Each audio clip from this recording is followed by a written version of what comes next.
ऐसा लगा जैसे मैं एक मेटाफोरिकल नाव में सवार हूँ जो भारत के इतिहास की विशाल नदी में बह रही थी। नाव के शीर्ष पर स्वयं नेहरू थे जो कुशलतापूर्वक उसे चला रहे थे।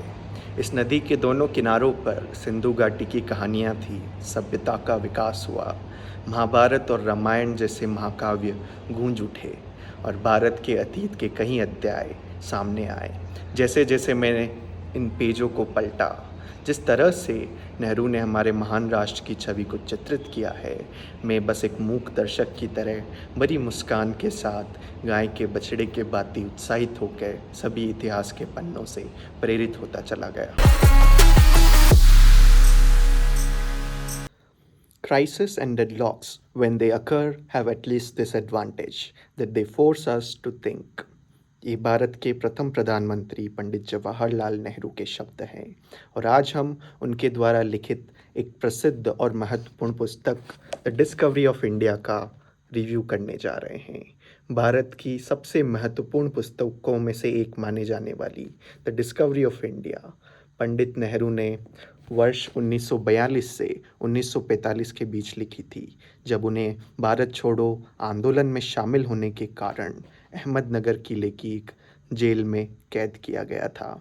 इसे बाद में 1946 में प्रकाशित किया गया, जब भारत में ब्रिटिश राज समाप्त हो रहा था।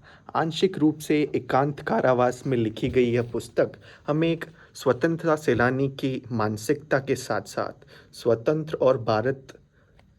स्वतंत्र और इंडिपेंडेंट भारत कैसा हो, इसके लिए पंडित नेहरू के क्या दृष्टिकोण थे, इसकी एक झलक देती है। मैं यह स्पष्ट कर देना चाहता हूँ कि यह पुस्तक जब लिखी गई थी तब भारत स्वतंत्र नहीं था। अंग्रेज़ अभी भी भारत को अपनी मुट्ठी में रखना चाहते थे और यही एकमात्र कारण था कि पंडित नेहरू और कई अन्य स्वतंत्रता सेनानियों को जेल में डाल दिया गया था। इस समय पंडित नेहरू को इस बात का भी अंदाज़ा नहीं था कि वे भारत के भावी और प्रथम प्रधानमंत्री होंगे। मूल रूप से द डिस्कवरी ऑफ इंडिया पुस्तक अंग्रेज़ी में लिखी गई थी, लेकिन यह भारत एक खोज के नाम से हिंदी में भी उपलब्ध है। भारत एक खोज नाम से 53 एपिसोड का एक टीवी सीरीज़ 1988 में दूरदर्शन में प्रसारित हुआ था, जो इसी किताब पर आधारित था। द डिस्कवरी ऑफ इंडिया हमें भारत के समृद्ध और जटिल ऐतिहासिक और सांस्कृतिक विरासत, सिंधु घाटी सभ्यता से लेकर भारत में ब्रिटिश राज तक की यात्रा पर ले जाकर स्वतंत्र भारत कैसा हो, इसके भविष्य की कल्पना करने का एक पंडित नेहरू का एक सफल और बड़ा प्रयास है। यह पुस्तक सामाजिक परंपराओं, आक्रमणों और परिवर्तनों के माध्यम से भारत की जटिल यात्रा के एक मानचित्र की तरह है। यह पुस्तक हमारे प्रधानमंत्री के दिमाग, उनकी दृष्टि, उनकी विचारधाराएं, उनकी फिलॉसफीज़ और उनके जुनून के बारे में एक आकर्षण किताब है।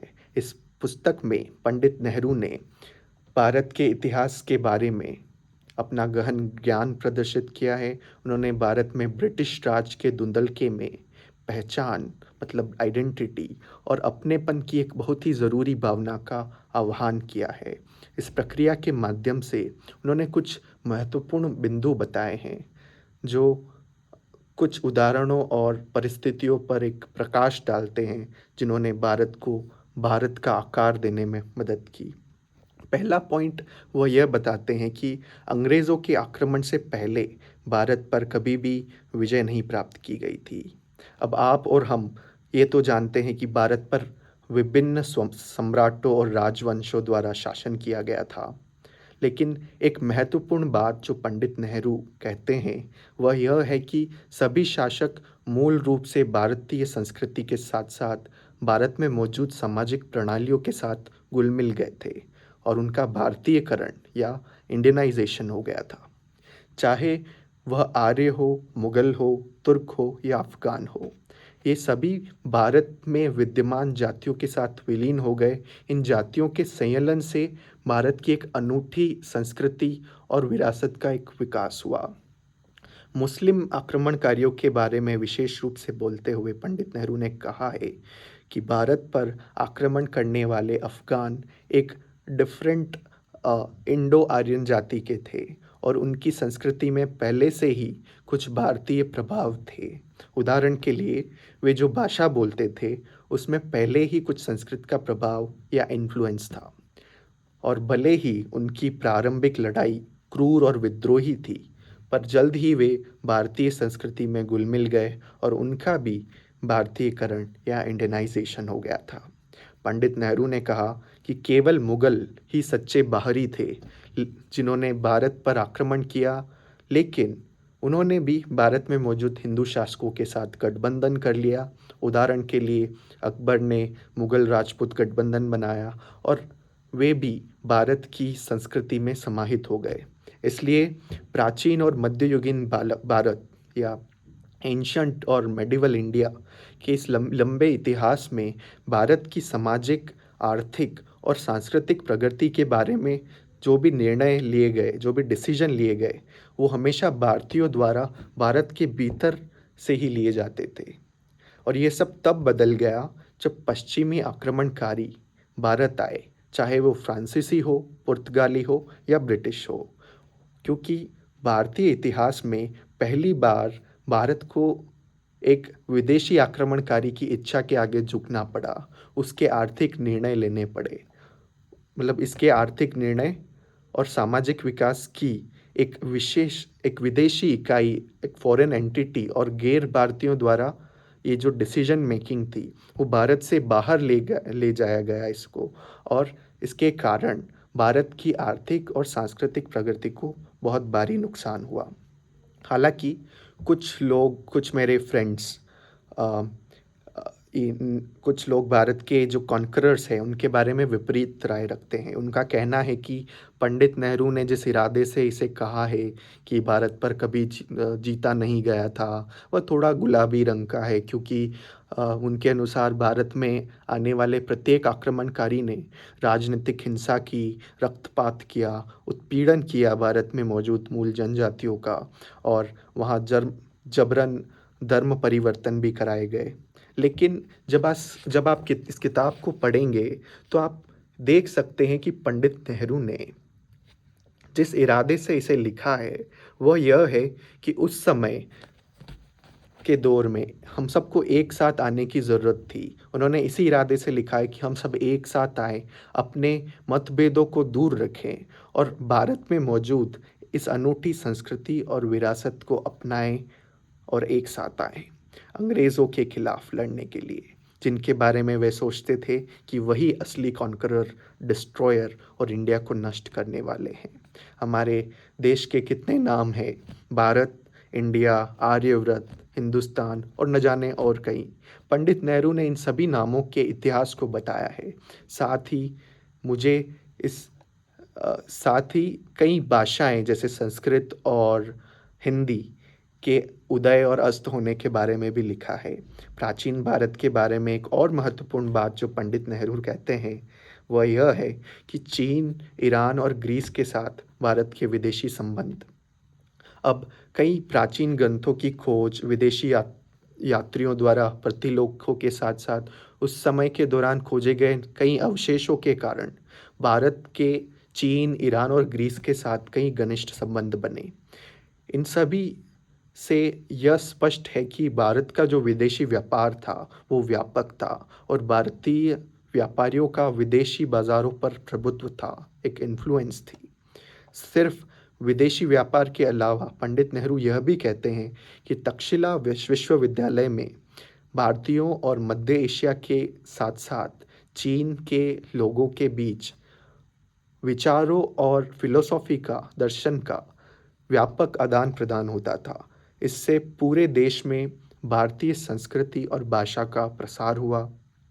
भारतीय संस्कृति का यह प्रसार पूरे दुनिया के विभिन्न दार्शनिकों के साथ भारतीयों का संबंध, इस साथ ही इन सभी एशियाई देशों के साथ भारत द्वारा साझा की गई रिश्तेदारी के कारण इस दौरान भारत में कई महान सामाजिक और सांस्कृतिक प्रगति हुई, जिसके बारे में पंडित नेहरू इस किताब में लिखते हैं। पंडित नेहरू कहते हैं कि हालांकि अंग्रेज़ों के आने के बाद एशिया के साथ ये जो भारत का रिलेशनशिप थी, संबंध था, वो टूट गया था और उनका मानना था कि भारत में ब्रिटिश शासन के सबसे बुरे परिणामों में से ये एक था।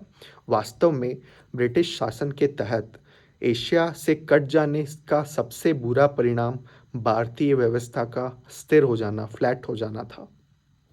यदि आप शशिर थरूर का प्रसिद्ध ऑक्सफोर्ड यूनियन भाषण को आपने ज़रूर, मुझे मालूम है, देखा होगा, तो आपने शायद यह कोट तो सुना ही होगा, जब ब्रिटिश अपने तटों पर आया तो विश्व अर्थव्यवस्था में भारत की हिस्सेदारी 23% थी, 23% थी। जब अंग्रेज चले गए तब यह घट के 4% से भी कम हो गई थी। क्यों? सिर्फ इसलिए कि भारत पर ब्रिटेन के लाभ के लिए शासन किया गया था। और जबकि पंडित नेहरू ने द डिस्कवरी ऑफ इंडिया में इस आर्थिक गिरावट के बारे में बात की है, एक बहुत ही दिलचस्प बात जो वह सामने लाते हैं कि इस आर्थिक गिरावट के बीज अंग्रेज़ों के आने से कई सालों पहले भारत में कैसे बोए गए थे। तो वास्तव में सम्राट अकबर के समय के दौरान ऐसा हुआ था। पंडित नेहरू कहते हैं कि अकबर भारत के बाहर होने वाली चीज़ों के बारे में इतना उत्सुक नहीं था जितना उसे होना चाहिए था।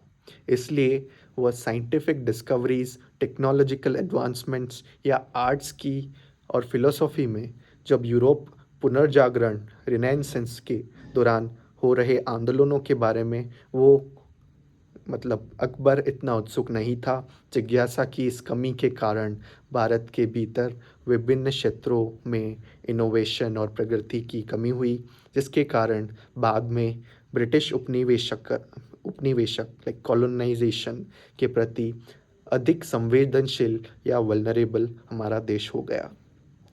इस किताब द डिस्कवरी ऑफ इंडिया सिर्फ यह एक इतिहास की किताब नहीं है, यह भारत की आत्मा, उसके सार की एक भावुक खोज है। यह एक ऐसी कथा है जिसे एक ऐसे व्यक्ति द्वारा आकार दिया गया जिसने भारत के स्वतंत्रता संग्राम में और आधुनिक भारत कैसा बनेगा इसे परिभाषित करने में एक महत्वपूर्ण भूमिका निभाई।